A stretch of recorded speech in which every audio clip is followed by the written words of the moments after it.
ప్రియులారా, మనకు ఈ వాగ్దానములు ఉన్నవి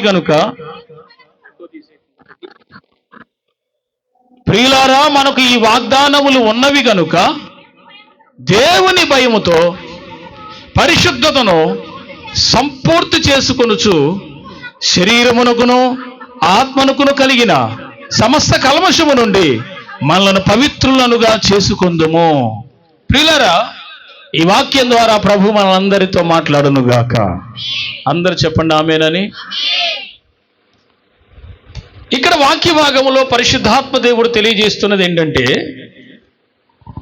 ప్రియులారా, మనకు వాగ్దానాలు ఉన్నాయి గనుక దేవుని భయంతో పరిశుద్ధతను సంపూర్తి చేసుకొనుచు శరీరమునకును ఆత్మనకును కలిగిన సమస్త కల్మషము నుండి మనలను పవిత్రులుగా చేసుకుందాం అని రాయబడి ఉంది.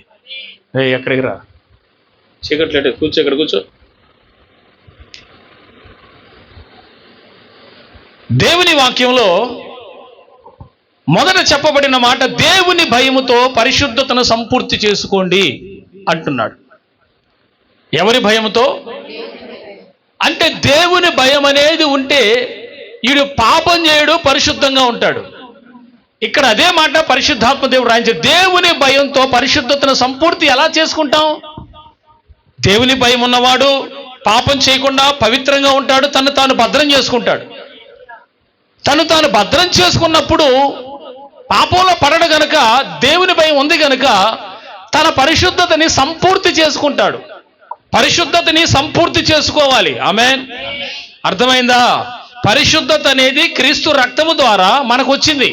యేసయ్య తాను పొందిన శ్రమల చేత, తాను పడిన హింస చేత, తన దేహమందు కొట్టబడిన శిలువపై కొట్టబడి తాను సంపాదించి ఇచ్చిన నిత్యమైన రక్షణ ద్వారా మనం పరిశుద్ధపరచబడ్డాం, బాప్తిసం పొందాం, యేసుని రక్షకుడిగా అంగీకరించే మారుమనసు పొంది ఇదంతా చేశాం.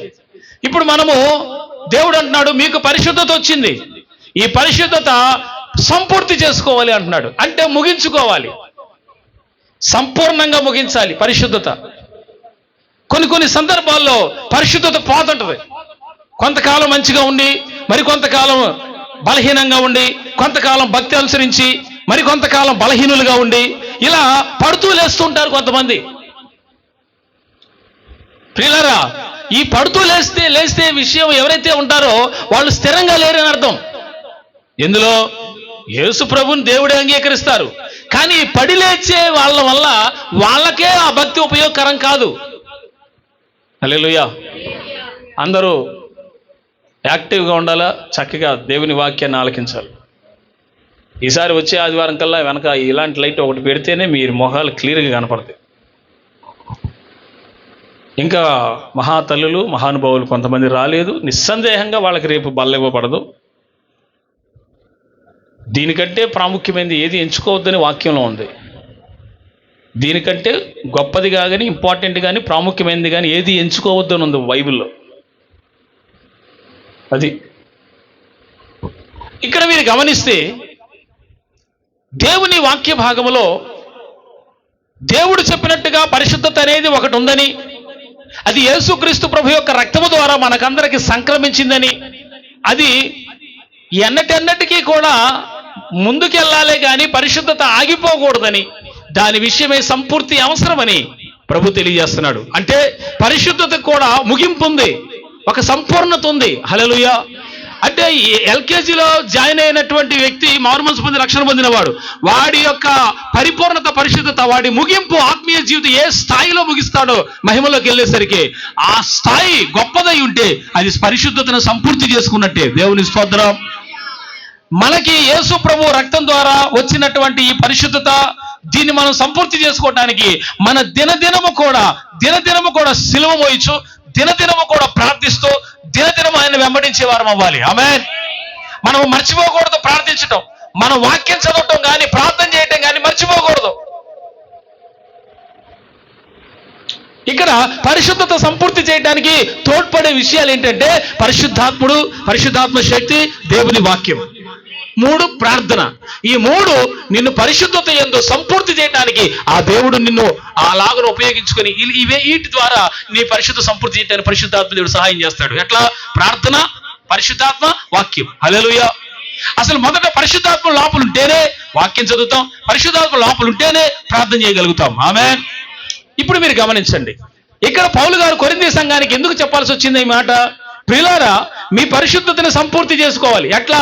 దేవుని భయం చేత. అసలు ముందు దేవుని భయం ఉంటే దేవుని సంఘానికి కానీ ఆరాధనకి కానీ మానేరు. దేవుడి భయం ఉండాలి. మనుషుల భయం ఉంటుంది, అధికారుల భయం ఉంటుంది, రౌడీల భయం ఉంటుంది, దొంగల భయం ఉంటుంది. ఈ లోక సంబంధమైన భయాలన్నీ ఉంటాయి కానీ దేవుడి భయం ఉండదు. ఈ దేవుని భయము లేనటువంటి వారు ఎవరైనా కానీ వారు తమ పరిశుద్ధతని సంపూర్తి చేసుకునే ఛాన్స్ ఉండదు. ఎవరికి ఉంటుంది? ఇదిగో ఈ వాక్యం ఈరోజు చాలా మంది మిస్ అయ్యారు కదా. వాళ్ళు ఎలా సంపూర్తి చేసుకుంటారు? మరి ఇది లాస్ అయ్యారు కదా, ఎట్ట తెలుస్తుంది వాళ్ళకి?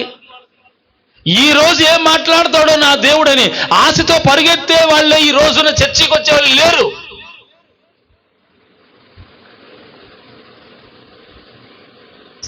ప్రార్థన చేసుకొని ప్రార్థనాపూర్వకంగా వచ్చిన దైవజనులో నుంచి పరిశుద్ధాత్ముడు మాట్లాడతాడు. దేవుడు ఏదో ఒక మాట మేము తీసి చెప్పటం కాదు, పరిశుద్ధాత్మ దేవుడు సిద్ధపరిచి మాట్లాడతాడు. హల్లెలూయా. కాబట్టి మొదటి మాటగా దేవుని భయం ఉంటే పరిశుద్ధతని సంపూర్తి చేసుకోవచ్చు. ఆమేన్. దేవుని భయం కావాలి. దేవుని భయము హృదయంలో ఉంటే ఖచ్చితంగా మనం దేవుని చిత్తాన్ని నెరవేర్చే వారమవుతాం. దేవుని భయం లేకపోతే ఖచ్చితంగా దేవుని కార్యాలన్నిటి విషయమై మనం అటెండ్ అవ్వం, ప్రార్థన చేయం, ఆరాధించం. ఇక్కడ మనము ప్రభువు చెప్పినట్లుగా మనకి దేవుడిచ్చిన పరిశుద్ధతని అది అల్టిమేట్గా చివరికి ముగించాలంటే, నేను ఒక విషయం చెప్తున్నాను. భక్త్ సింగ్ గారు చనిపోయినప్పుడు పెట్టి మీద రాశారు ఒక మాట, ఇప్పుడు నా కోర్సు నేను నేర్చుకోవటం ముగించానని రాశారు. I will finished my course. ఎప్పుడు? చనిపోయి సమాధిలో పెట్టెలో పెట్టబడిన తర్వాత ఇప్పుడు నా ఆత్మీయ నేను నేర్చుకోవటాన్ని ఇప్పుడు ముగించానని మాట పెట్టారు. దాని మీద దేవుని స్తోత్రం.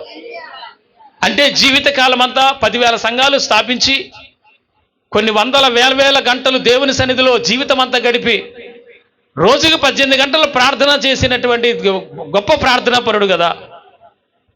ప్రియులారా, దేవుని ఎడల భయభక్తి ఉంటే ఈ ప్రార్థనా సమయం పోతే ఎట్లా అనే భయం ఉంటే ప్రార్థనలో కూర్చుంటాడు.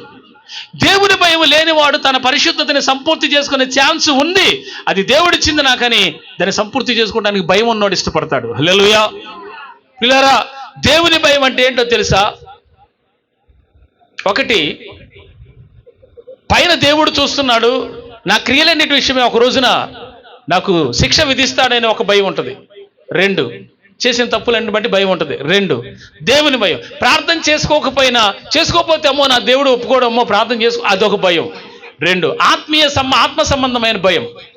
అసలు అన్ని విషయాలలో దైవ భయం ఉన్నటువంటి వారు తమ పరిశుద్ధతని ఏ విధం చేతనైనా సంపూర్తి చేసుకుంటారు. దేవుని స్తోత్రం. ఈ పాయింట్ మీ హృదయంలోకి తీసుకోండి. ఆమేన్. అందుకే దేవుడు ఏమంటున్నాడు ఇక్కడ? మన పరిశుద్ధత సంపూర్తి చేసుకోవటానికి ఏంటి 2 విషయాలు అడ్డుపడతాయి. మన పరిశుద్ధతను సంపూర్తి చేసుకోవడానికి 2 విషయాలు అడ్డుపడతాయి. 2 విషయాలు. ఒకటి, మన శరీరం అడ్డుపడుతుంటుంది. 2, ఆత్మకు కూడా కల్మషం అంటుంది. అర్థమైందా? ఆత్మకి కూడా కల్మషం అనేది అంటుద్ది. ఇది వాస్తవం. ఆత్మకు కూడా, చెప్పండి, ఆత్మకు కూడా కల్మషం అంటుంది, శరీరానికి కూడా కల్మషం అంటుంది. ఎప్పుడు నువ్వు దేహపరంగా ఆత్మపరంగా నువ్వు బలహీనమయ్యావే, ఆత్మపరంగానేమో తలంపుల వలన వచ్చిన పాప తలంపులు, శరీరం ఏమో రియల్గా పాపం చేయటం, పడిపోవటం, బలహీనతలోకి వెళ్ళిపోవటం, నీ దేహము దేవుని ఆలయముగా చేసుకోవాల్సిన ఈ దేహాన్ని అపవిత్రంగా మార్చటం. దేవుడు దీన్ని ఒప్పుకోడు. అందుకని మీరు ఒక విషయాన్ని మీ దృష్టికి తీసుకొస్తున్నాను. అదేంటంటే, నీ పరిశుద్ధత సంపూర్తి చేసుకోవడానికి 2 సాధనాలు. ఒకటి, నీ ఆత్మ పరిశుద్ధంగా ఉండాలి, నీ దేహం పరిశుద్ధంగా ఉండాలి. దేహం ఎప్పుడు అపవిత్రత అవుతుందో తెలుసా? దేవుని ఆజ్ఞ మీరినప్పుడే, దేవుని చిత్తానికి వ్యతిరేకంగా ఈ దేహంతో పాపం జరిగించినప్పుడే.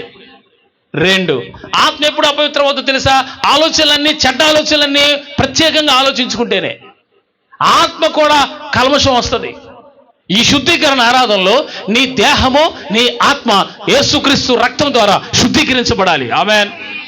ఏమో ఈ లోకంలో తిరుగుతున్నా, లోకంలో అటు ఇటు మాట్లాడుతున్నా, ఎవరితో ఏం మాట్లాడుతున్నా, పొరపాటు దూషణ మాటలు మాట్లాడేమో, నోట బూతులు ఉన్నాయేమో, సరసోక్తులు ఉన్నాయేమో, సరదా మాటలు ఉన్నాయేమో, ఒకరికి తీర్పు తెచ్చిన మాటలు ఉన్నాయేమో, అవి ఆ మాటలు అలాగే ఉంటే అంగీకరించబడదు. నువ్వు బల తీసుకున్న దేవుడు అంగీకరించడు దాన్ని.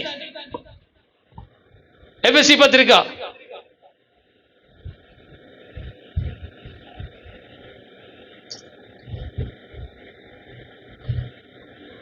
మనము దేవుని యొక్క ఆత్మను మనము చేసే పనుల ద్వారా ఆయన కొంచెం బాధ పెడతాం. ఆ మాట చదువుదాం ఒకసారి, మనం ఎట్లా ఉండాలో తర్వాత చెప్తాను. కానీ 4:30 ఎఫెసీ 4:30. నేను ఒక్కడనే ప్రార్థన చేసుకొని వచ్చి సిద్ధపడటం వల్ల ఉపయోగం ఉండదు. మీరు కూడా ప్రార్థనా పూర్వకంగా సిద్ధపడి రోజు ప్రార్థన చేసే వ్యక్తులైతే ఇక్కడ వస్తే మండుతారు. ఇది మందిరంలోకి వస్తే ఆత్మలో దేవుని వాక్యం వింటూ ఉండగా మండించబడతారు. అర్థమవుతుందా? ఆత్మకార్యం జరుగుద్ది అట్లయితేనే. చదువుదాం. దేవుని పరిశుద్ధాత్మను దుఃఖపరచుకుడి. ఇక్కడ రాయబడి చాలు, దేవుని పరిశుద్ధాత్మను. అందరు చెప్పండి, దేవుని పరిశుద్ధాత్మను దుఃఖపరచకూడదు. అంటే దేని ద్వారా మనము ఆయన దుఃఖపరుస్తాం? ఆయనకి ఎప్పుడు అంటే ఆయనకు కూడా దుఃఖం వస్తుందా? మనం చేసే క్రియలను బట్టి మనలో ఉన్న ఆయన దుఃఖపడతాడంట.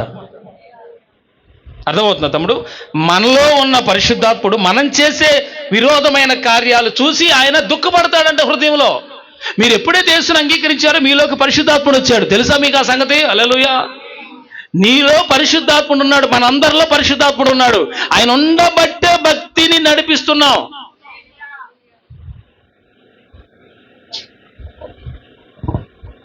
ఈ వాక్య భాగం చదివితే ఎంతో ఒక్కొక్కసారి దుఃఖం కలిగింది. ఎందుకంటే ఆయనకి దుఃఖం కలిగించే పని నీవైనా నేనైనా మనం ఎవరం చేయకూడదు.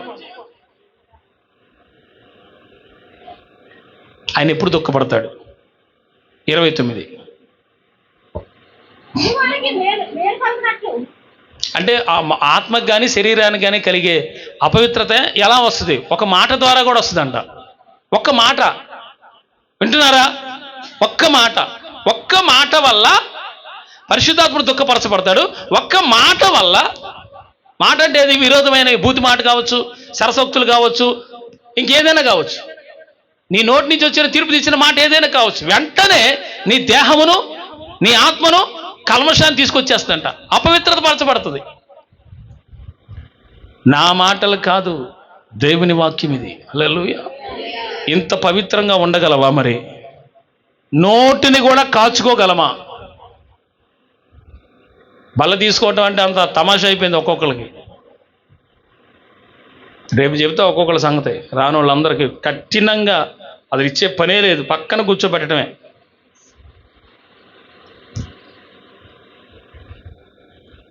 ఇక్కడ పరిశుద్ధాత్ముడు ఎప్పుడు దుఃఖపరచబడతాడు? 29 చదవండి.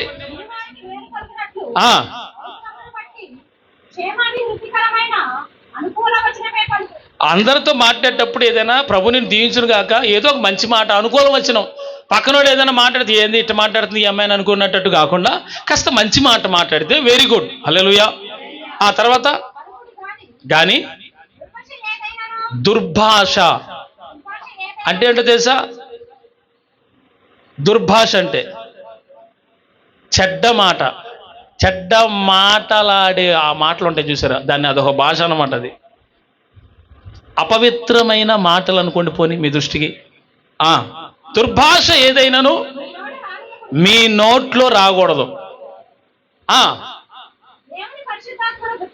అది మ్యాటర్. అంటే ఒక మాట మాట్లాడితే ఏమవుద్ది లోపల పరిశుద్ధాత్ముడు? మరి అది ఆలోచించి ప్రవర్తించాలిగా మనందరం. ఓ సహోదరి సహోదరులారా, దేవుని బిడ్డలారా, మన నోట నుండి వచ్చే మాట వలన దుఃఖపడతాడంట. అది విరోధమైన మాట, దుర్భాష అయితే చాలా ఈజీగా మాట్లాడతారు కొంతమంది బూతి మాటలు. చాలా తొందరపడి మాట్లాడతారు బాప్తిసం పొందిన వాళ్ళు కూడా. నేనేమంటానంటే, మీ నోటికి శుద్ధి లేదు, నీకు బుద్ధి లేదు. ఏది? నీ నోటికి శుద్ధి లేదు, నీకు బుద్ధి లేదు. శుద్ధి బుద్ధి రెండూ లేని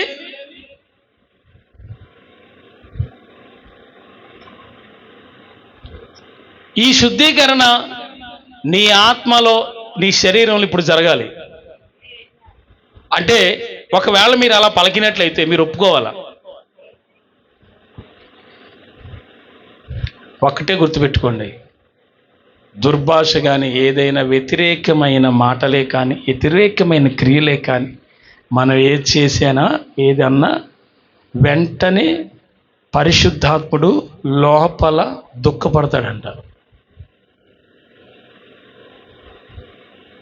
ఇక క్రైస్తవులు ఎంత జాగ్రత్తగా ఉండాలో చూడండి. ఎంత పవిత్రంగా ఉంటే పరిశుద్ధాత్ముడు లోపల ఆనందిస్తాడండి. నేను చెప్పిన మాట మీ హృదయంలో తీసుకుంటే మంచిది, తీసుకోకపోతే నేను కూడా చేసేది ఏం లేదు. దేవుని స్తోత్రం కలుగునుగాక. హల్లెలూయా. ఇక తర్వాత చూస్తే 25 చదవండి.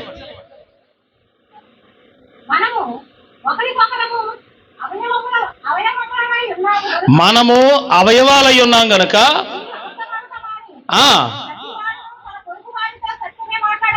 ఇప్పుడు మనం అదేగా చేయాల్సింది. అబద్ధాలు పక్కన వాళ్ళతో చెప్పటం మానేసి సత్యం మాట్లాడండి అన్నాడు. ఆమేన్. అందరు నా వైపు చూడండి. అందరూ ఏమని మాట్లాడమంటున్నాడు దేవుడు? సత్యము. ఎవరితో? పొరుగువానితో. మరి ఇది వాక్యం మనం అనుసరించాల్సిందా కాదా? చెప్పండి. అనుసరించాల్సింది.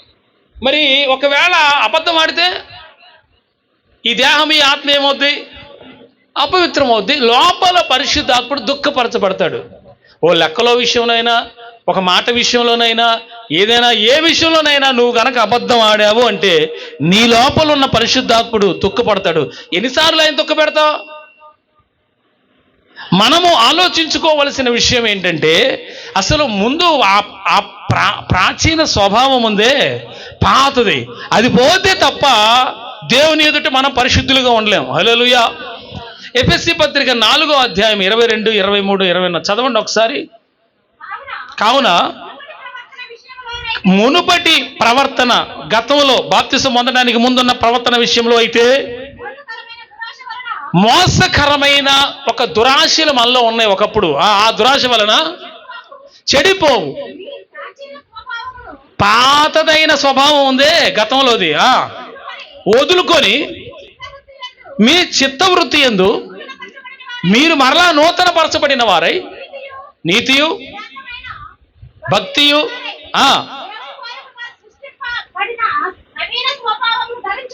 ఇప్పుడు పాతది వదిలేసి ప్రాచీన స్వభావం వదిలేసుకొని ఇప్పుడు నవీనంగా సృష్టించబడిన బిడ్డలుగా ఉండాలంట మనం. హల్లెలూయా. ఇప్పుడు అన్నీ వదిలిపెట్టాం, గతంలో అన్నీ వదిలిపెట్టి ఇప్పుడు నూతన పరచబడ్డాం. నూతన పరచబడిన తర్వాత కూడా మళ్ళీ ప్రాచీనమైనవి చేస్తే వీటన్నిటికీ కలిపి ఖచ్చితంగా లెక్క ఉంటుంది దేవుడి దగ్గర. మనము దేవుని యొద్ద లెక్క చెప్పాలి ఒకరోజు. నీ దగ్గర పెద్ద కారణమే ఉండొచ్చు, దేవుడు యాక్సెప్ట్ చేస్తాడులే, నా తప్పు, నా బలహీనత ఆయనకు తెలుసు కదా, ఆయనకు చెప్పుకుంటానంటే కుదరదు. అది ఆయన వాక్యానికి వ్యతిరేకంగా ఆయన ఏం చేయడు. పైన వాక్యం ఇచ్చాడు, ఈ వాక్యాన్ని బట్టే చేస్తాడు అంతా. హల్లెలూయా. ఆ వాక్యానికి ఆయన అతీతుడు కాకుండా ఉంటాడు ఆయన అక్కడ. ఎందుకంటే రాసింది ఆయనే, ఇచ్చింది ఆయనే, దీన్ని మార్చడు అక్కడ. దీన్ని బట్టి ఫాలో అవుతాడు ఆయన. దేవునికి మహిమ కలుగునుగాక. కాబట్టి ముందు అసలు స్వభావమే మార్చుకోవాలి ముందే. అందుకే స్వభావం మారాలి, మనసే మారాలి. ఈ మారు మనసు సరిగ్గా లేకపోతేనే వీళ్ళు తర్వాత పాపంలో పడిపోయేది. అది దేవుడి భయం ఉంటే పాపంలో ఎందుకు పడతాడు? దావీదు మొదట చేసిన తప్పే. దావీదైనా ఎవరైనా కానీ దైవ భయం ఏది? ఆ నాబాలు కూడా దేవుడి భయం లేదు. లోకంలో చాలా మంది భక్తి గల వాళ్ళు ఉన్నారని అంటున్నారు, కానీ అందులో కొంతమందికి భక్తిహీనత ఉంది, కానీ భక్తి పరులమేనంటారు. నోవాహును చూడండి ఒకసారి మీరు. భక్తి గల కుటుంబం, అవునా?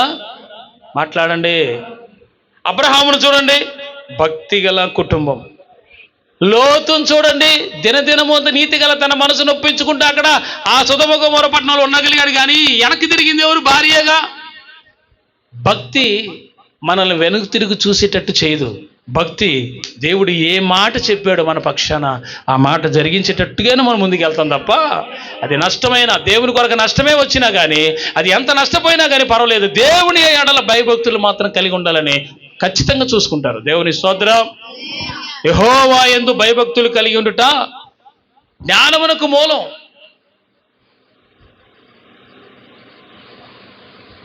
పిల్లలు దైవ భయం ఉంది కనుకనే షడ్రక్ మెషక్ అబేద్నెగోలు ఆ నెబుకద్నెజర్ నిలబెట్టిన విగ్రహానికి మొక్కలేదు. మా దేవుడు ఊరుకోడు, మా దేవుడు చేయతన్నాడు, చచ్చినా చేయలే ఆ పని. దేవుని స్తోత్రం చెప్పండి. గుండెలో దైవ భయం ఉండాలి. నేను ఈ సెల్ ఫోన్ చూస్తున్నాను, ఈ అపవిత్రమైనవి చూడకూడదు, నేను ఈ బలహీనమైనవి చేస్తున్నాను, ఇది నేను చేయకూడదు. దైవ భయం గుండెలో ఉండాలి. అవే హల్లెలూయా చెప్పండి. కనుక ఇక్కడ మనం ఆలోచించాల్సిన విషయం ఒకటి ఉంది. తీయండి గలతీ పత్రిక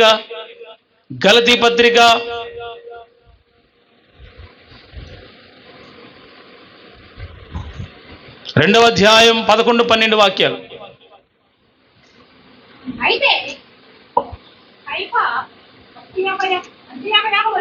కైఫనా? చదువు.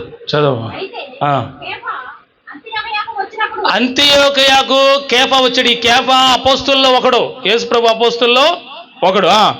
వచ్చినప్పుడు అతడు అపరాధిగా తీర్చబడ్డాడంట. కనుక పౌలు అంటున్నాడు, కేఫాను ఎదిరించాడంట. ఏంటి నువ్వు చేసే తప్పు? నవే చూడక, ఏంటయ్యా నువ్వు చేసే తప్పు? ఏంటి అసలు నీవు యూదులు అన్ని జనులతో పోయి భోజనం చేస్తున్నావేంది? వాళ్ళు యూదులు అన్ని జనులతో భోజనం చేయకూడదు. అది ధర్మశాస్త్రంలో ఉన్నటువంటి దేవుడు పెట్టినటువంటి ఇది. అన్ని జనుల దగ్గరికి వెళ్ళి భోజనం చేయకూడదు. ఈయన పోయి వాళ్ళతో పాటు కలిసి పౌలుత్రాన్ని తెలిసి వెంటనే బయటకు వచ్చి మళ్ళా ఈయనతో పాటు కొంతమంది యూదులు కూడా అట్లాగే చేస్తుంటే, ఈ అన్ని జనులతో కలిసి భోజనం చేస్తుంటే వాళ్ళందరినీ కూడా మళ్ళీ మాయా వేషం వేసుకొని, మేమేం చేయలేదండి, మేము వెళ్ళలేదండి, చిచ్చిచ్చి మేము ఆ పని ఏం చేయలేదండి, మేము వాళ్ళతో కలిసి భోజనం ఏదో ఒక నటన అప్పటికప్పుడు క్రియేట్ చేశాడు కేఫా. ఇప్పుడు ఒక రూల్ ఉంది, నువ్వు అన్ని జనులకు చేరకూడదని. నువ్వు యూదుడివి. అన్ని జనులకి సువార్త పరిచర్య అప్పగించింది ఎవరికి? పౌలుకి. హల్లెలూయా. బాగా వినాలి మీరు. నా ఆశయమో వాక్యం చెప్పాలని ఉంటుంది, బాగా వివరంగా మీకు చెప్పి మిమ్మల్ని బలపరచాలని ఉంటుంది. మీరు వినాలి బాగా. ఆశతో వింటేనే ఎక్కుద్ది బుర్రకి. బుర్ర మైండ్ పెట్టండి, ఇక్కడ వాక్యం మీద పెట్టండి. హల్లెలూయా చెప్పాలి, గట్టిగా స్తోత్రం చెప్పాలా. ప్రియులారా, కేఫా ఈ మిగతా యూదులతో కలిసి అన్ని జనులతో కలిసి భోజనం చేసిన విషయం పౌలుకు చూశాడు. వెంటనే అపరాధిగా తీర్చబడ్డాడు. నిజమే, అట్లాంటి చేయకూడదు, ఆ పని చేశాడు. అయితే ఇక్కడ నేనేమంటానంటే, పౌలు కేఫాని ఎదిరించాడంట. అంటే కేఫా ఏమయ్యాడు? ఏ మాట చెప్పాలనుకున్నాడు? నేనేం తప్పు చేయలేదని. దాన్ని ఏమంటారంటే, తప్పు చేసినా కానీ నేనేం చేయలేదంట. ఏమంటారు వాళ్ళని? బుకాయించటం. నేనే తప్పు చేయలేదు, నేను అసలు ఏ తప్పు చేయలేదు. నువ్వు దేవుని ఎదుట మాట్లాడు అసలు ఆ మాట. హల్లెలూయా.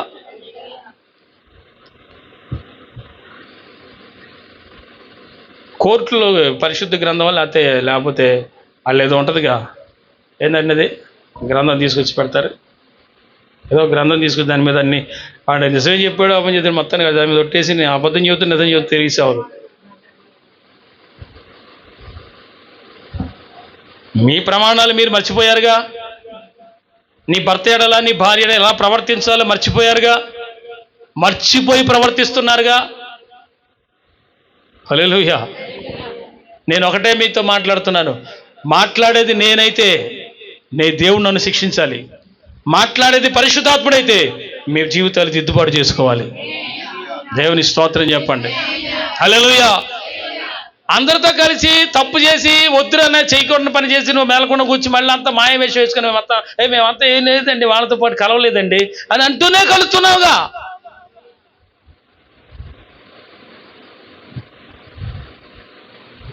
పౌలంట కేఫాని ఎదిరించాడంట. నువ్వు చేస్తున్న పని సరైంది కాదని ఎదిరించాడు. తర్వాత ఏమైంది తెలుసా? 13 చదవండి.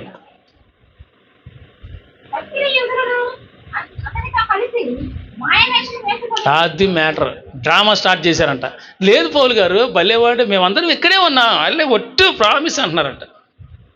మాయావేషం అంటే అదే, ఏ రకం వేషం వేసుకోవటం కాదు. మాయావేషం అంటే అబద్ధాలు, మీకు ఒట్టు మీద ఒట్లు, అబద్ధాల మీద అబద్ధాలు చెబుతున్నారు. ఒట్టండి బాబు, నేను ఏ తప్పు చేయలేదు, వెళ్ళలేదండి మేము. పౌలు గారు నిజమండి అని అంటున్నారంట. పౌలు గారు అంత పిచ్చోడా పాప ఆయన? ఎంత గనుడైన సేవకుడు, ఎంత జ్ఞానం కలిగిన సేవకుడు, ఎన్ని ప్రత్యక్షతలు ఉన్న సేవకుడు. ఆయన మభ్యపెట్టి మోసం చేయాలి, మసిపూసి మారేడుగా చేయాలనుకుంటే కుదిరిద్దా? ప్రియులారా, మనము దేవుని ఎదుట నీతిమంతులుగా కనబడాలి, యథార్థవంతులుగా కనబడాలి, మనము పరిశుద్ధులుగా కనబడాలి. ఆయన మన ప్రార్థనా జీవితాన్ని ఇష్టపడాలి. దేవుడంతా త్వరగా ఆశీర్వదించేవాడు కాదు. జాగ్రత్త సుమ. మన పరిశుద్ధతను బట్టి, మన యొక్క ప్రార్థనా జీవితాన్ని బట్టి, మన యొక్క పరిశుద్ధ జీవితాన్ని బట్టి ఆయన ఆశీర్వదిస్తాడు తప్ప, మనం చేసే పాపం, మనం మాట్లాడిన ప్రతి చెడ్డ మాట మనలో ఉంటే, అందులో పరిశుద్ధాత్ముడు దుఃఖపరచబడతా ఉంటే ఎలాగ మనం డెవలప్ అవుతాం? ఆమేన్, హల్లెలూయా. కాబట్టి ప్రియులారా, మీరు బాగా జాగ్రత్తగా ఈ మాట వినండి.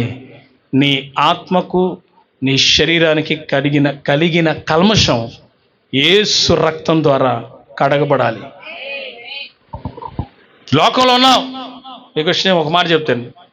చేప ఉంది, ఆ చేప సముద్రంలో తిరుగుతుంది. ఆ సముద్రంలో తిరుగుతూ ఉన్నా కానీ ఆ ఉప్పు నీళ్ళ యొక్క ఇది దానికి అంటుద్దా? మాట్లాడండి. అంటుద్దా చెప్పండి? అంటదు. ఈ లోకంలో మనం జీవిస్తున్నప్పుడు మన పాపం అంటకుండా జీవించాలి. మరి యేసు ప్రభు అలా జీవించవచ్చని మాదిరి ఉంచిపోయాడు. పాపం లేకుండా జీవించవచ్చని ఆయన చెప్పెళ్ళాడు. ఆయన జీవించి చూపించాడు. తన శరీరాన్ని ప్రతి దినము ప్రార్థనలో నల్లగొట్టాడు. హల్లెలూయా. ఆయనే మనకు మాదిరి. క్రీస్తు తన అడుగుజాడలు యందు మనల్ని నడిపించమన్నాడు. ఆయన అడుగుజాడలు నడవమని చెప్పాడు మనల్ని. మనకు మాదిరి ఉంచి వెళ్ళాడు ఆయన. నీకు రోల్ మోడల్ ఎవడో కావాలి. ఈనాడు యవనస్తులకి హీరోలు, హీరోయిన్లు రోల్ మోడల్. వాళ్ళ ఆత్మీయుల మీద పని చేస్తుంటుంది అంతే. వాడు ఇష్టం వచ్చినట్టు చేస్తుంటాడు. ఇక అసలు నిజమైన రియల్ హీరో యేసుక్రీస్తు ప్రభు. దేవుని స్తోత్రం చెప్తూ, ఏ ట్రూ హీరో, ప్రపంచములందరికీ అతి సుందరుడిగా, అతి మనోహరుడిగా, అతి శక్తివంతుడిగా, బలశాలిగా, పరిశుద్ధుడిగా ఉన్న ఒకే ఒకడు. వీళ్ళందరూ ఏముందండి, మొత్తం 4 రోజులు పోతే ముడత ముఖాలు అయిపోతాయి. యేసు రక్తమే జయం. హల్లెలూయా. ఇప్పుడున్న అందం సౌందర్యం ఉంటుందా? హల్లెలూయా. ఉండదా? అందరూ ముసలోళ్ళు అయిపోతారు, చచ్చిపోతారు, పాతి పెట్టబడతారు. మా యేసు అయితే అతి సుందరుడు, అతి మనోహరుడు, అతి కాంక్షణీయుడు. 10,000 మందిలో కూడా గుర్తించవచ్చు. ఆయన హీఈస్ ద రియల్ హీరో. నువ్వు మాదిరి తీసుకోవాల్సింది ఎవరిని? యేసుని. ఆయన జీవించి తీసుకొని సేవలో తీసుకొని మంచి సాక్ష్యం కలిగిన సేవకుల్ని మాదిరిగా ఉంచుకో.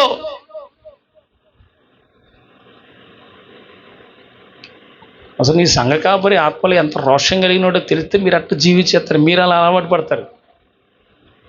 హల్లెలూయా.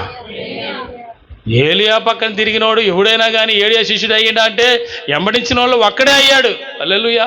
మిగతా వాళ్ళంతా సోమేరోళ్ళు అయ్యారు. మిగతా వాళ్ళంతా తినే బ్యాచ్గా తయారయ్యారు తప్ప ఒక్కడైనా అభిషేకం పొందాడా? ఏలియా ఎలీషాని పిలిచి అభిషేకించి, దుప్పటేసి పిలిచి సేవలు అభిషేకించి దేవుని ఆత్మచేత నింపి ఆయన పరలోకానికి వెళ్ళిపోయాడు. అభిషేకం పొందాడు. అద్భుతమైన సేవ జరిగించాడు. ఎలీషా తర్వాత నమ్మకమైన సేవకుడు ఎవడన్నా తర్వాత ఉన్నాడంటే అక్కడ కనపడలా. పిల్లారా, మీరు ఆలోచించాల్సింది ఏంటంటే, ప్రభువా నీ ఆత్మను నా మీద ఉంచి పరిశుద్ధపరిచి కల్మషం లేకుండా చేయండి. హెబ్రీ పత్రిక 10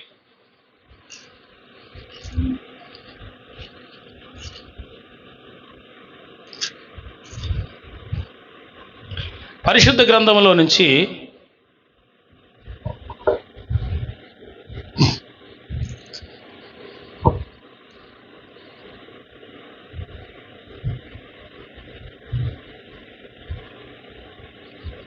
హెబ్రీ పత్రిక 10:22. మన మనసుకి కల్మషం ఉండకూడదు. మన హృదయం ప్రోక్షించబడినట్టుగా ఉండాలంట, కుమ్మరించబడిన హృదయంలాగా. హల్లెలూయా. కల్మషం అనండి అంటే ఏంటి? కల్మషం లేకుండా అంటే అపవిత్రత లేకుండా మన మనసు కాపాడుకోవాలి. ఇది సాధ్యమేనా? ఈ పాపపు దేహములో ఉండి ఇది సాధ్యమేనంటే సాధ్యమే. 2 విషయాలు చేస్తే, ప్రార్థన, వాక్యం, ఈ 2 ఉంటే సాధ్యమే.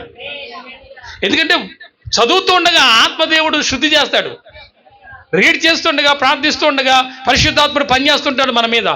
మనస్సాక్షికి, అందరూ చెప్పండి, గట్టిగా చెప్పాల. అంటే నీ మనసు లోపల మాట్లాడిద్ది అనమాట. ఆమె నీ మనస్సాక్షి. ఏమండి, బయట ఆధారాలు ఏమి లేవండి, నా మనస్సాక్షి సాక్ష్యం అంటే ఎవడు నమ్ముతాడు? బయట వాళ్ళకి సాక్ష్యాలు కావాలి, రూఢిపరచాలి, అవునా? కానీ ఇక్కడ నీకు నాకు లోపల ఒక మనసు ఉంది. ఆ మనస్సాక్షి అది మాట్లాడుతుంటుంది. ఏమనంటే దేవుని ఎదుట ఇప్పుడు మనం ఏదన్నా బలహీనత కలిగి ఏదన్నా దేవునికి విరోధంగా కార్యాలు చేస్తా పోతున్నాం అనుకో, లోపల మనసు దేవుని మనసు మాట్లాడుతూ ఉంటుంది. హల్లెలూయా. నువ్వు చేసేది ఇది తప్పు అని లోపల హృదయం గద్దిస్తుంటుంది, మనసు మాట్లాడుతుంటుంది. ఎందుకు ఈ మాట మాట్లాడావు ఈ అమ్మాయితో? ఎందుకు ఇలా ఇంటి మాట చెప్పావు? అక్కడ చెప్పకూడదని చెప్పి ఈ అమ్మాయి చెప్పినాక నువ్వెందుకు చెప్పావు? ఇదిగో లోపల దేవుని మనసు అంటే అదే నీ మనస్సాక్షి. నీ మనసులో ఉన్న ఆలోచన ఏదైతే ఉందో అది చెరపట్టబడింది ఎవరికి? సైతాను గడికి. అందుకే నువ్వు అవతల వ్యక్తులకు నువ్వేమేమైపోయావు. అందుకని మనం ఏం చేయాలంటే ప్రియులారా, ఒక విషయాన్ని గుర్తుపెట్టుకోవాలి. ఏంటంటే మనం తప్పు చేసేటప్పుడు మన మనసులో ఒక మాట హెచ్చరిక వస్తుంది. అది అస్సలు గుర్తుపెట్టుకోం, అస్సలు వినాలి. నీ మనసు ఏం మాట్లాడుతుందో వినాలి.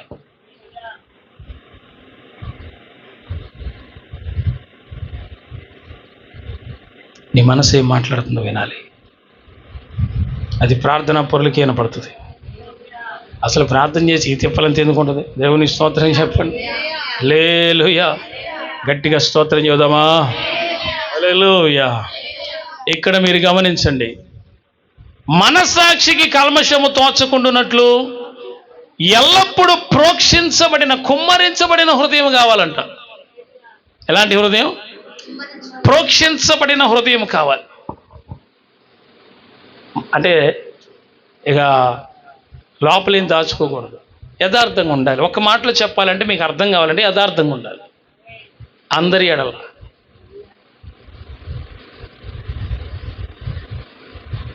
మీ ఇంట్లో బిడ్డల ఎడల, మీ కుటుంబంలో ఎడల, నీ భార్య బిడ్డల ఎడల, నీ భర్త ఎడల యథార్థంగా ఉండాలి.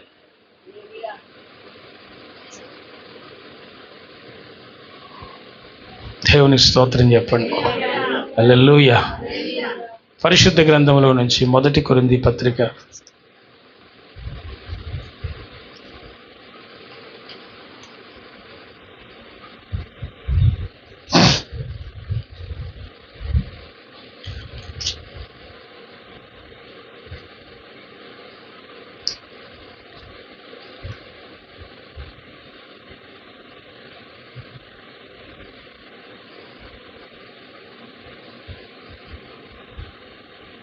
1 కొరింథీ పత్రికలో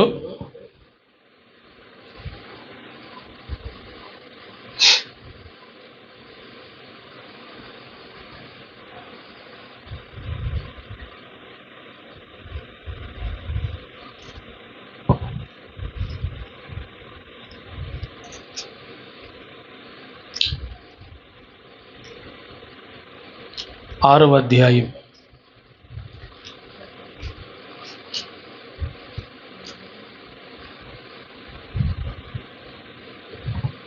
17వ వాక్యం.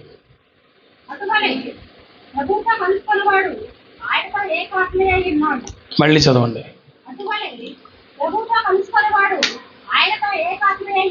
మళ్ళీ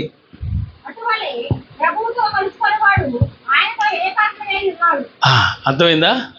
ఎవరితో కలుసుకున్నవాడు ఏకాత్మయ్య ఉన్నాడు? ఎవరితో? ప్రభుతో కలుసుకోవాలి. వేశ్యతో కలుసుకుంటే, పాపం చేసేవాడితో, ఒక స్త్రీయే కావచ్చు పురుషుడే కావచ్చు, ఎవడైనా వ్యభిచారితో కలుసుకుంటే మాట్లాడరే. అంటే నా మాట కాదు, అది వాక్యంలోదే. చదవండి ఆ మాట, పైన చదవండి. 16 ఆగండి 15 16. ఈ అవయవాలన్నీ ఎవరికి? క్రీస్తుకి. ఎవరికి? మనమందరం క్రీస్తు యొక్క శరీరంలో అవయవాలు. క్రీస్తు శరీరంలో అవయవాలు. దీన్ని తీసుకొని వేసే అవయవములుగా చేయొచ్చా? ఇది క్రీస్తు శరీరంలో అవయవం. నేను దీన్ని వేసేకి అప్పగించచ్చా? సంసోను ఏం చేశాడు? దెలీలాకు అప్పగించాడు. ఏమైపోయాడు? చచ్చిపోయాడు. గుడ్లు పొడవబడ్డాయి, చచ్చిపోయాడు. నాజీరు ఏమైపోయింది? ప్రతిష్ఠ ఏమైంది? పోయింది. మనము పరిశుద్ధులం. మనం మన దేహాన్ని ఇంకో వాళ్ళకి అప్పగీయకూడదు, వాక్యానికి వ్యతిరేకంగా చేయకూడదు. ఆమేన్. ఎందుకని? ఎవరితో కలుసుకుంటున్నావు నీవు? క్రీస్తుతో కలుసుకోవాలి. నీవు ఆయనతో ఏకమై ఉండాలి. ప్రభుతో కలుసుకున్నవాడు ప్రభుతో ఏకాత్మయ్య ఉంటాడు. ఆమేన్. వింటున్నారా అందరూ? ప్రభుతో కలుసుకున్నవాడు ఏకాత్మయ్య ఉంటాడు. నీవు లోకస్తులతో కలుసుకుంటే వాళ్ళ స్పిరిట్ నీ మీద పనిచేస్తుంది. అదే నువ్వు ప్రభుతో కలుసుకుంటే పరిశుద్ధాత్ముడు పనిచేస్తాడు. ఆమేన్. మరి నువ్వు ఎవరితో కలుసుకోవాలి? ఎవరిని నువ్వు మీట్ అవ్వాలి? ఎవ్రీడే హోలీ స్పిరిట్ ద్వారా యేసు ప్రభువుని కలుసుకోవాలి. పరిశుద్ధాత్మ ద్వారా యేసు ప్రభువుని కలుసుకోవాలి. ఆమేన్ అని చెప్పండి. మరి దేహమేమో ఆలయం అంటాడు ఆయన. మరి ఆలయాన్నేమో పాడు చేసుకునే పనిలో ఉంటున్నారు చాలామంది ఈ లోకంలో. కానీ నువ్వు అలా ఉండకూడదు. నువ్వు దేవుని బిడ్డవి. నువ్వు క్రీస్తు యొక్క రక్తంలో కడుగుబడిన బిడ్డవి కనుక పరిశుద్ధతే నీకు అలంకరణగా ఉండాలి. నీ అలంకరణ ఏందయ్యా అంటే పరిశుద్ధతే.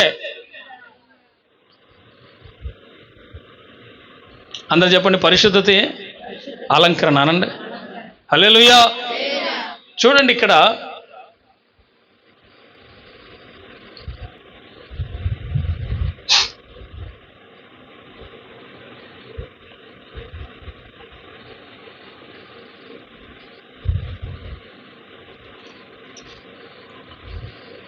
రోమీ రాసిన పత్రిక, రోమా పత్రిక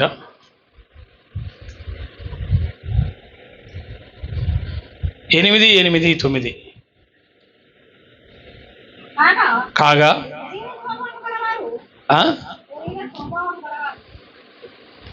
కాగా ఏ స్వభావం? అందరూ చెప్పండి, ఏ స్వభావం? నీది ఏ స్వభావం? ఆత్మ స్వభావం, శరీర స్వభావం?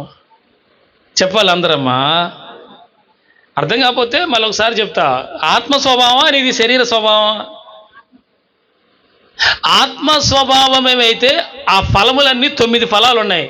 ప్రేమ, సంతోషము, సమాధానము, దీర్ఘశాంతము, దయాళుత్వము, మంచితనము, విశ్వాసము, సాత్వికము, ఆశానిగ్రహం, సహనము, భక్తి. ఇవన్నీ ఏంటి? ఆత్మ ఫలాలు. ఈ నువ్వు ఆత్మను అనుసరించి జీవించే జీవిత విధానంలో ఇదిగో ఈ కనబడాలి. ఆమె శరీర స్వభావం, శరీర క్రియలు స్పష్టమై ఉన్నవి. అవి ఏమనగా జారత్వం, వ్యభిచారం, విగ్రహారాధన, అజితేంద్రియం. ఈ రకరకాలుగా ఉన్నాయి, ఒకటి కాదు. అవి కూడా 12-13 ఉన్నాయి.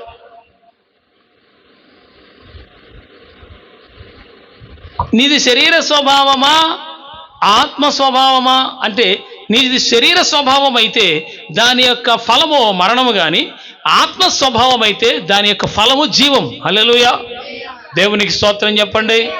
నీ స్వభావము దేనికి సంబంధించింది? శరీర స్వభావం గలవారు దేవుని సంతోషపరచనేరరు. ఇప్పుడు నీ స్వభావం శరీర సంబంధమైంది, నువ్వు దేవుని సంతోషపరచలేం. మనం వింటున్నారా? మనము దేవుని సంతోషపరచలేం శరీర స్వభావం అయితే. శరీర స్వభావం వల్ల దేవుడికి ఏముంటుంది ఉపయోగం? ఊరికి ఉప్పొంగుతుంది. దానివల్ల ఉపయోగం ఏముంది? యేసుప్రభు సంతోషిస్తాడా? శరీర క్రియలు అనేక రకాల తిండి ఉంది, వ్యభిచారం ఉంది, సుఖపడేది ఉంది, వస్త్రాలంకరణ ఉంది. అవన్నీ శరీర సంబంధమైనవి.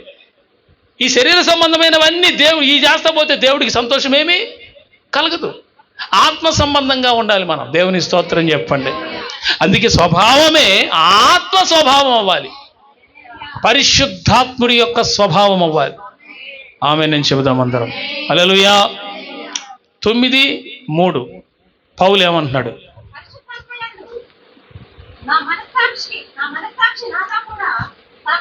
అట్లా ఉండాల ఎవరన్నా జీవిస్తే. హల్లెలూయా. నా ఆత్మ అనుసరించి నేను దాన్ని వంచన చేసుకొని, నా ఆత్మను నేను పాడు చేసుకొని, నా మనసును పాడు చేసుకొని చివరికి నేను దేవుని ఎదురు దోషిగా నిలబడితే ఉపయోగం ఏముంది? ఇక్కడ పౌలు గారు ఏమంటాడు? పరిశుద్ధాత్మ యందు నా మనస్సాక్షి నాతో కూడా సాక్ష్యం ఇచ్చుచున్నది. హల్లెలూయా. అంటే ఎంత మంచి మనస్సాక్షి కలిగి ఉన్నాడు. ఓపెన్ హార్ట్, తెరవబడిన హృదయం దేవుని ఎదుట పౌల్ది.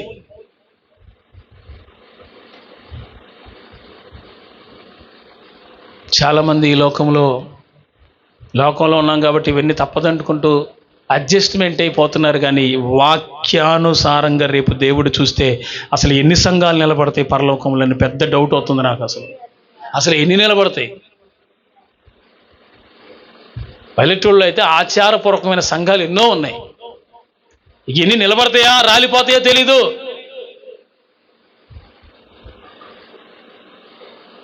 బ్రతుకు మార్చుకొని శరీర స్వభావానికి సిలువేసి ఆత్మ సంబంధమైన స్వభావాన్ని అంటిపెట్టుకొని పొందిన వారమై ఆత్మఫలములు పొందిన వారమా స్వభావం కూడా పరిశుద్ధాత్ముడి స్వభావం వస్తే ఎంత బాగుంటుంది. ఈ వాక్యం మీకు ఎందుకు ఇచ్చాడు పరిశుద్ధాత్ముడు? కానీ మీరు ఒకసారి అర్థం చేసుకొని మీ మనస్సు, మీ ఆత్మ, మీ దేహం అవి అపవిత్రం కాకుండా పరిశుద్ధత కలిగి ఉండున్నట్లుగా చూసుకోండి. రేపు ప్రభు బల తీసుకోవాలి కాబట్టి ఈ ఒక్కరోజు పరిశుద్ధంగా శుద్ధి చేసుకోండి. ఏదో ఉంటాయో బలహీనతలు ఉంటాయో ఒక ప్రార్థన చేసుకుంటే మంచిదని పెట్టాం. కానీ అసలంటూ నీ జీవితం పరిశుద్ధంగానే ఉండాలి. ఎప్పుడు ఆ సైక్లింగ్ ఎప్పుడు ఉంటూనే ఉండాలి. దేవుని స్తోత్రం చెప్పండి. లాస్ట్ మాట నేను చెప్తున్నాను. లాస్ట్ మాట పరిశుద్ధ గ్రంథంలో నుంచి యూదా పత్రిక అధ్యాయాలు ఎన్ని అడగబాకండి, పరుగు తీయబాకండి. ఎందుకు వచ్చిన గొడవ? ఎన్ని అధ్యాయం అయ్యారు? 16 అధ్యాయాలు లేవు, అది ఒకటే పేజీ, ఒక పేరానే, అది కూడా చదువుదాము. యూదా పత్రిక 6-7. మరియు తమ ప్రధానత్వమును నిలుపుకొనక తమ నివాస స్థలమును నిలిచిన దేవదూతలను మహాదినమున జరుగు తీర్పు వరకు కటిక చీకటిలో నిత్య పాశములతో ఆయన బంధించి చేసిన. అర్థమైందా? దేవదూతల్ని కూడా ఇడిచిపెట్టలేదు ఆయన. హల్లెలూయా. ఇక నిన్ను నన్ను వదిలిపెడతాడు? మాట్లాడరే. దేవదూతల్ని విడిచిపెట్టలా. ఆయన మాటకి వ్యతిరేకంగా చేస్తే వాళ్ళని తీసుకొచ్చి కటిక చీకట్లో పడేసి నిత్య పాశములు, పాశం అంటే తెలుసా? అగ్ని చేత ఏదో ఒకటి బంధించేదనమాట. పెద్ద కొడాలు లాంటిదో పెద్ద తాళ్ళు లాంటిదో మొత్తానికి ఏదో అగ్నితో బంధించేశారంట చీకట్లో వాటిని, వాళ్ళందరినీ. దేవునికి వ్యతిరేకంగా చేసిన దేవదూతల మొత్తాన్ని కటిక చీకటి గల బిలములో ఆ భూమి కింద బంధించేశారంట దేవదూతల్ని. చెప్పిన మాట వినకపోతే దూతల్ని ఇడిచిపెట్టలే. నీవెంత నేనెంత. హల్లెలూయా. నిత్య పాశములతో బంధించి భద్రం చేశారు. తీర్పు దినం వరకు వాళ్ళని అక్కడే ఉంచారంట దేవుడు. హల్లెలూయా. ఎన్ని వేల సంవత్సరాలు అయిందో ఇప్పుడు వాళ్ళకి తిరుగుబాటు చేసి వాళ్ళు దేవుని మీద అన్ని సంవత్సరాలు కటిక చీకట్లోనే భద్రం చేయబడి ఉన్నారు వాళ్ళు. రేపు నిత్య పాశములతో ప్రభు వచ్చి తీర్పులోకి వచ్చినప్పుడు, తీర్పు తీర్చేటప్పుడు వాళ్ళకు కూడా దేవుడు కలిపి తీర్పు తీరుస్తాడు. ఎవరిని వదిలిపెట్టడు. జాగ్రత్త సుమా. దేవుని స్తోత్రం చెప్పాలి. విడిచిపెడతాడు అనుకుంటున్నారు. కరుణా సాగర యేసయ్య కనుపాప వలె. నిజంగానే ఆయన కరుణా సాగరుడే, కనుపాప వల్లే కాపాడే దేవుడే. 100% 1,00,000% కరెక్ట్. కానీ వాక్యానికి విరోధంగా ఆయన ఎటుపోడు. దేవుని స్తోత్రం. తేడా కొడితే యేసు రక్తమే జయం. అయిపోయినట్టు వాళ్ళ పని. ఎప్పుడు మనం కొన్ని విషయాలు ఆలోచించుకోవాలి. ఏంటంటే నేను చేస్తూ పోతా ఉంటే రేపు ఒక రోజు తీర్పులోకి వెళ్తా. ఎందుకు వచ్చిన కూడా బాబు? ఆ గ్రంథంలో అన్నీ మంచిగా కనపడాలి, కానీ బుక్కు తెరిస్తే నా గురించి సకల దుర్మార్గం కనపడకూడదు కదా. ఇప్పుడు మీరు ఆలోచించారు, సకల దుర్మార్గం కనపడితే ఏం ఉపయోగం? బహుమానం వస్తుందా నీకు? రివార్డ్ వస్తుందా? వస్తుంది రివార్డ్. ఏముంది? అగ్నిగుండంలో పడేస్తాడు. ఏరిసేపు అనే కాడ కాలవటం ఏడవటం రెండు జరుగుతాయి. కాలవటం ఏడవటం. మొత్తం బాడీ మొత్తం అగ్నిగుండంలో ఉంటుంది. గుండం. ఆ సైతాన్ గడి బ్యాచ్ కూడా నీతో పాటే వచ్చేస్తారు. వాళ్ళు నీతో పాటే ఉంటారు. ఎవరు? నీతో అంటే నువ్వు కాదులే, నువ్వు మళ్ళీ లేనిపోని గొడవ నువ్వు కాదు. సరిగ్గా మనస్సాక్షి లేనివాళ్ళు, పాపంలోనే ఉండి చచ్చినోళ్ళు, రక్షణ లేకుండా అట్టగా పోయినోళ్ళు, బాప్తిసం పొంది పాపంలో పడిపోయిన వాళ్ళు. మీకు విషయం, ఎవరినో వాళ్ళు దేవుని స్తోత్రం చెప్పు. ఈ మాట బైబిల్ గ్రంథం చదువుతున్నాను కనుక 24 సంవత్సరాలుగా ఈ బైబిల్ గ్రంథం పట్టుకొని నేను ఇది చదువుతున్నాను కాబట్టి చెప్తున్నాను మీకు. ఆయన ఎవరిని పాపం చేసిన వాళ్ళని కానీ బాప్తిసం పొందిన తర్వాత చెడు తిరిగిన ఎవరిని వదిలిపెట్టడం. God will never leave anyone. అడుగుతాడు. తర్వాత రిపెంట్ పోయే మారు మనసు పొందే, మళ్ళీ తప్పు చేయకూడదు బాబు అనుకున్నావు, మారు మనసు పొంది రక్షించబడ్డా, మంచిదే వద్దనుకున్నావు, రిపెంటెన్స్ అయ్యా దావీదులాగా, వద్దే చిచి అనుకున్నావు, ఓకే, క్షమిస్తాడు. క్షమించటం పాపం చేయటం, పశ్చాత్తాపడటం, కన్నీరు కాదు, మొత్తం ఇవే కనపడుతుంది అనుకో, తీసి దెబ్బలో పడేస్తాను దేశపోయి. హల్లెలూయా. ఒకనాటికి మార్పు రావాలి. రియల్గా మార్పు రావాలి. ఆమేన్. హల్లెలూయా. తోతలు విడిచిపెట్టలేదు. మనం ఎంత? తర్వాత 7 మాట, ఆ ప్రకారముగానే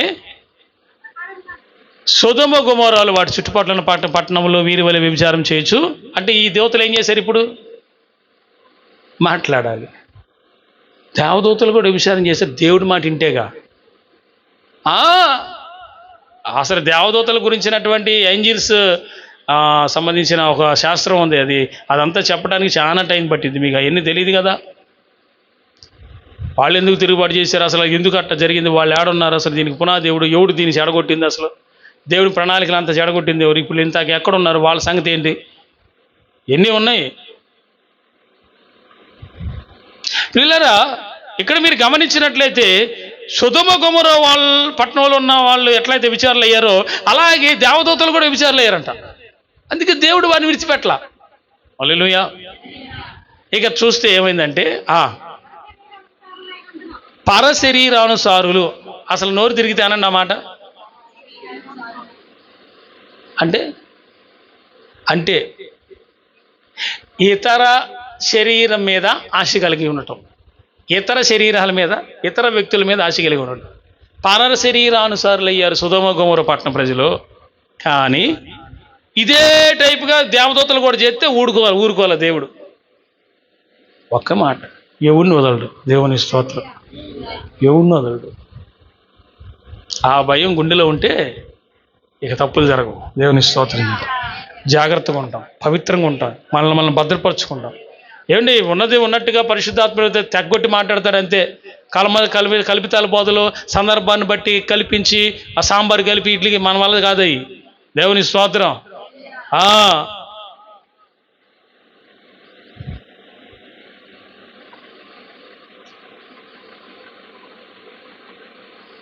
నేను మీకు ఒక విషయం చెప్తాను. ఆశీర్వాదం గురించి చెప్పాలని ఎప్పుడు ఏమి ఉండదు, నాకు ఏం రాదు. అలా ఇప్పుడు ఇస్తే ఎప్పుడని ఇస్తే అప్పుడు వేరే విషయం. కానీ ఒకసారి అంటే యేసన్న గారు సేవ ప్రారంభ దినాల్లో చాలా ఎన్నో కష్టాలు ఉంటాయి. అవునా? సేవ అంటే ఎన్నో ప్రాబ్లమ్స్ ఉంటాయి. సేవ అంటే సావి అని అంటారు. నిజంగానే అది నిజంగా సావి బాబోయ్, మామూలు విషయం కాదు. నేను అనుభవిస్తున్నాను కాబట్టి చెబుతున్నాను. కానీ ఇది పరసంబంధమైంది కనుక ఇది బలమైన ఆశీర్వాదాన్ని తర్వాత పరలోకంలో తీసుకొస్తుంది. సరే, సేవ ప్రారంభ దినాల్లో ఆయన అంటే సమృద్ధిగా అన్నీ కొనుక్కొని వండుకోవటానికి ఉండవు కదా, కొద్దిగా వస్తాయి కదా కనుక. ఆ చిల్లర వచ్చే టయాల్లో, బాగా వినండి, చిల్లర వచ్చే టయాల్లో ఒక షాప్కి వెళ్ళి షాప్ కొండని అడిగాడంట, అయ్యా గుడ్డు ఎంత అని. కోడిగుడ్డు ఎంత అయ్యా అని అంటే పావలా అన్నాడంట. అప్పుడు పావలా, ఇప్పుడు 7 రూపాయల 6 రూపాయల, అప్పుడు పావలా అంట. అయ్యా మరి పోనీ ఏదన్నా పగిలిపోయినాయి ఏమన్నా ఉన్నాయా అయ్యా అని అడిగాడంట. చెప్పండి, లీకేజ్ ఉన్నాయి అని అంటే ఉన్నాయి. అవి ఒక ట్రేకో 2 ట్రేకో ఉన్నాయంట. అవి కూడా పక్కన అవన్నీ తీసుకెళ్ళి ఎవరన్నా ఇట్లాగ అడిగితే ఇచ్చాడు, లేకపోతే కుక్కకి వేయటం చేస్తారంట. అయ్యా అవి ఇవ్వండి అని చెప్పి 15 పైసలకి ఇచ్చాడంట ఒక్కొక్క గుడ్డు. అట్టప్పుడు లీకేజ్ గుడ్లు తెచ్చుకొని వండుకొని తిని దేవుని సేవ చేశారు. అంతకుముందు చింత చిగురు తిని కడుపు నింపుకున్నాడు, నీళ్లు తాగారు. నేనే ఎందుకు ఈ మాట చెప్తా మీకు అర్థం ఎందుకు చెప్పానో చెప్తా. అలాగున ఆ షాపులోకి వెళ్ళి రోజు అట్లా వస్తుంటే ఒకరోజు ఆయన లేడంట, వాళ్ళ ఆవిడ ఉంది. ఏందయ్యా ఏంటండి ఏం కావాలంటే, అమ్మ కొంచెం పగిలిపోయిన గుడ్లు ఉంటాయి కదా అని. ఓహో మా కుక్కకు దొరకకుండా రోజు నువ్వే నా కొనుక్కు వెళ్తుంది, అప్పుడప్పుడు వచ్చి 2 రోజులకు ఒకసారి 3 రోజులకు ఒకసారి వచ్చి. అవునమ్మా అంటే మా కుక్క తినేయకుండా చేస్తున్నావు నువ్వు అంటే. ఆ పొజిషన్ అసలు ఆ అన్న మాటకు అర్థం చేసుకుంటే కుక్క తినేయి ఏం తిన్నాడు.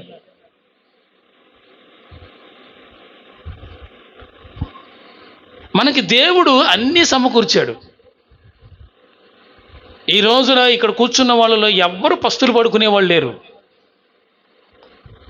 కొద్దో గొప్ప సంపాదించుకునే వాళ్ళే ఉన్నారు. ఏ రోజు మిమ్మల్ని దేవుడు పస్తులు పెట్టలా. ఇంత కృప చూపించి ఇంత ఆరోగ్యం ఇచ్చి నడిపిస్తున్న ఈ దేవునికి ఎంత లోబడాలి నువ్వు. నిన్ను నీ ప్రార్థనా జీవితాన్ని చూసి ఆయన సంతోషపడాలి, దుఃఖపడకూడదు. మార్చుకోవాలి. దేవుని రాజ్యం సమీపిస్తుంది. ఇంకెంతకాలం? ఇంకా భక్తి ఇప్పటి నుంచి కొనసాగిస్తే కొన్ని సంవత్సరాలు చేసేవి అనుకుందాం, రాకడ ఆలస్యమై. దాని ఆ మంచి భక్తి చేయటం వల్ల నీకు మంచి ప్రతిఫలం వస్తుందిగా.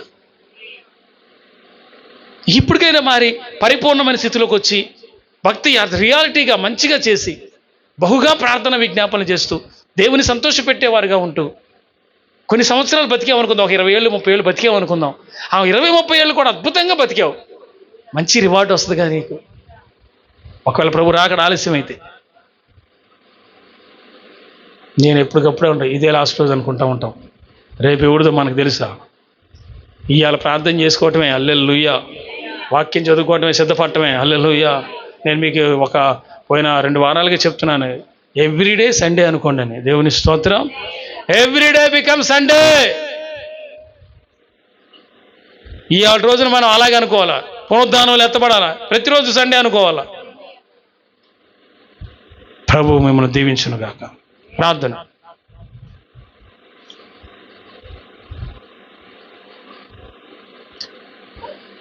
చిన్న ప్రార్థన.